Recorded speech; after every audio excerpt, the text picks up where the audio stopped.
Welcome back to part 2 of the build. Hopefully you saw part 1. Now, we've got to get into the chassis, a little bit of transmission, links, all kinds of stuff like that, and further. Let's get to work. There's a lot going on in the D-bag, let me tell you. The good thing is, we should start seeing this thing come together. How awesome is that? Look at the carbon. Oh, yeah, this is going to be good. First up are these two pieces right here, and this goes in like this, and pay attention so you have the chassis correct. You want the recesses so the bolts sit flush right here.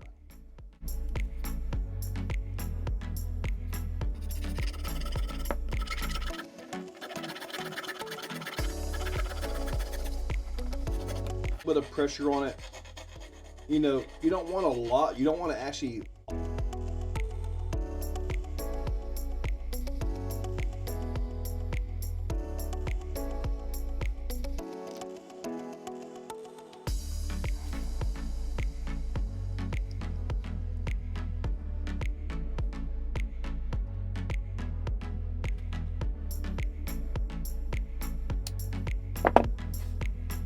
I don't see anything in the book showing any shims in here, but as you can see, we do have some movement here. So I guess depending on how this feels, I may add some shims to it.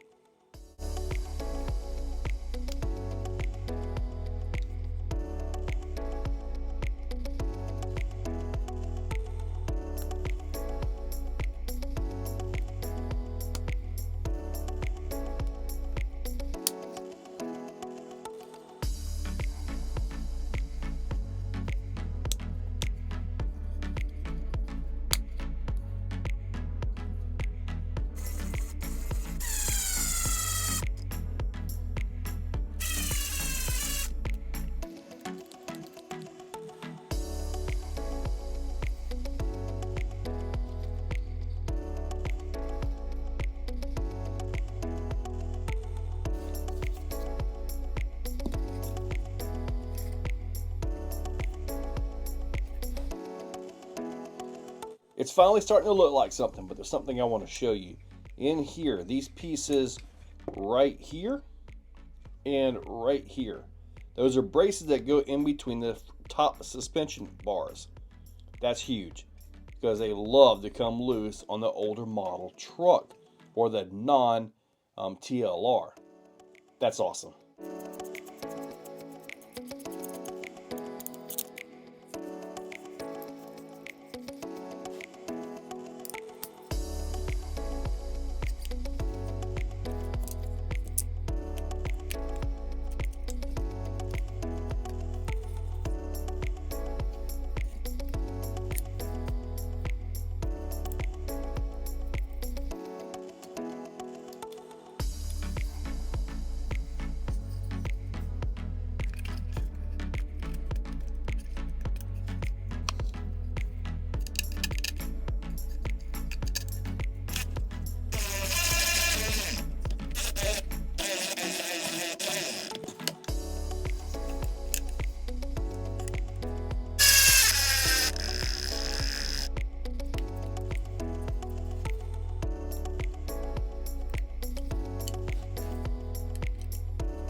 Now we're into the axle housings.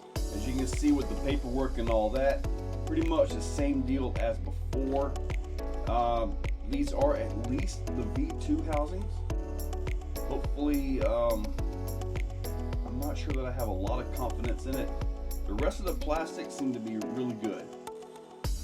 Not sure that I have a lot of confidence on this. However, even though I've got the Vidavon housings right here in stock, I'm going to try these. I just want to see if these are any good. Now, is the vehicle going to get the Vidavon housings? Absolutely, 100% yes. But for the sake of building this kit, I'm going to continue and build these axle housings. The TLR kit, you get some nice aluminum knuckles right here, nice aluminum C-hubs, caster blocks, and link mounts. I wish at least this was aluminum. If just this was aluminum, there'd be no issues.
Had a bit of an issue putting this together. It would not clamp down. As it turns out, I had to take these shims off the diff. So now everything turns smoothly. It was way too tight in there. So, I mean, granted, your build may be completely different, but I had to remove the 2 shims on the ring gear side. And now I've got everything I need.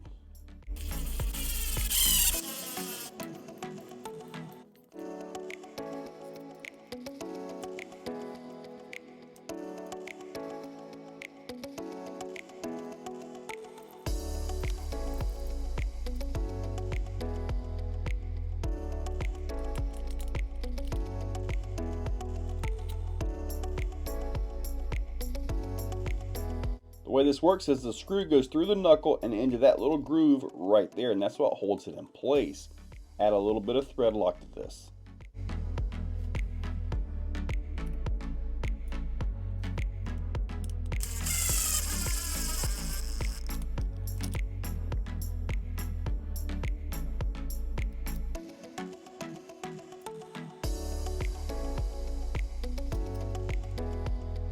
Now it's time for the rear axle. Yep, we got metal ends right here and metal lower links. So yeah, now this pretty much, all this right here goes together just like the front. It's just when you get out to here, you have these.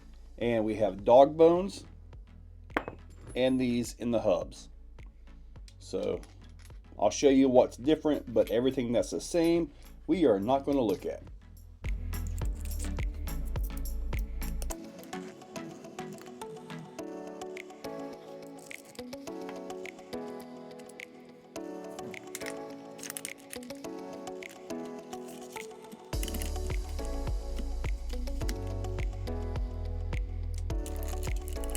And now it's time to put all this into the chassis.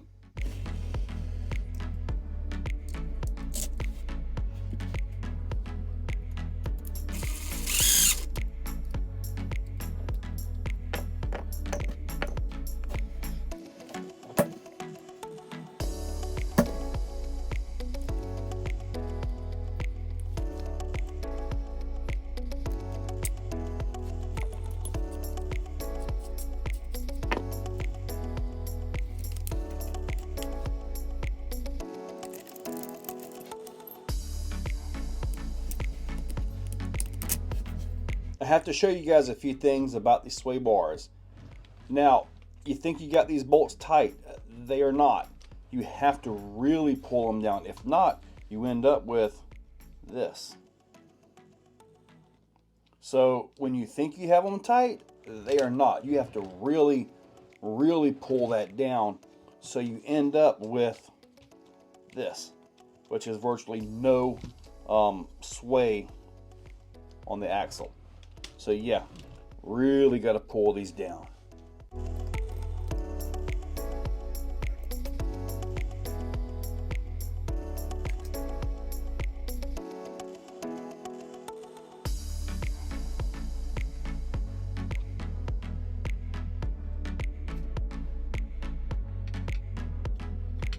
Hopefully I didn't miss too much. As far as the battery goes, you can put this into here and use different batteries and all that. Battery straps and stuff like that. These are what you guys need to use depending on the battery that you choose. Now, I want to talk about these right here, the limit straps. I did not see anything in the book about where to put them. I just put them right here. And the biggest reason is, and let me try to explain this to you. If this thing drops too far, say you have too much travel, your leverages and all that stuff, right? If these drop too far and this inverts, the whole sway bar will actually go backwards underneath it here into the shock. You're more than likely going to bend your shock shaft at the least. So I really do not want that to happen. So this, which will stretch with usage now, okay, hopefully we'll keep that from happening no matter where I have the shock. If you put the shock right here and up here, you'll have more travel at the axle just by leverage. So you got to be careful of all that. If you take this and move this up to one of these higher holes, well, guess what? Now you may not have as much down travel. So the shock may actually top out or fully extend before all this stuff catches. So this is kind of something that's on you and your setup and the way all that works out. So, but without electronics, I believe we are all set. Also, it comes with these pieces right here. So you can use these to actually put a truck body on. That's upside down. It'll go something kind of like that. So if you're going to use a truck body, these are what you're going to use. And yes, it comes with more braces, bolts, all the stuff to make that work. Well, as best I can tell, that's pretty much it. Obviously, different bodies going to have different body posts, all this stuff. Now, the older LMT bodies don't seem to fit this. Maybe there's an adapter to allow that chassis, the framework, the tube work underneath the body to fit it. I haven't found it. So hopefully I was able to show you guys a little bit of what you need to know. I tried to get really detailed on this thing. It's very nice. Now I get to go find some wheels and tires, see if I can stick some kind of a body on it. I'm going to be putting the top piece on it as well, which is just a simple bolt-on, and tires and electronics and all that wonderful stuff. So guys, thank you all for watching. It's been a long one. Yeah, guys, check that description. Use those links. Hit that subscribe and ring that bell. Whew, boy, time to get back to work. Catch you later. If you're still watching, you are top shelf. You are the cream of the crop, the pick of the litter. You are phenomenal. Thank you for watching to the end of the video. It means a lot to me. Now, down below, there are links for the products you see. Also for channel memberships, if you guys want to be a part. Channel members get early viewing on pretty much everything that I can. So, guys, check that description. There's a lot of info down there. Thank you all for watching.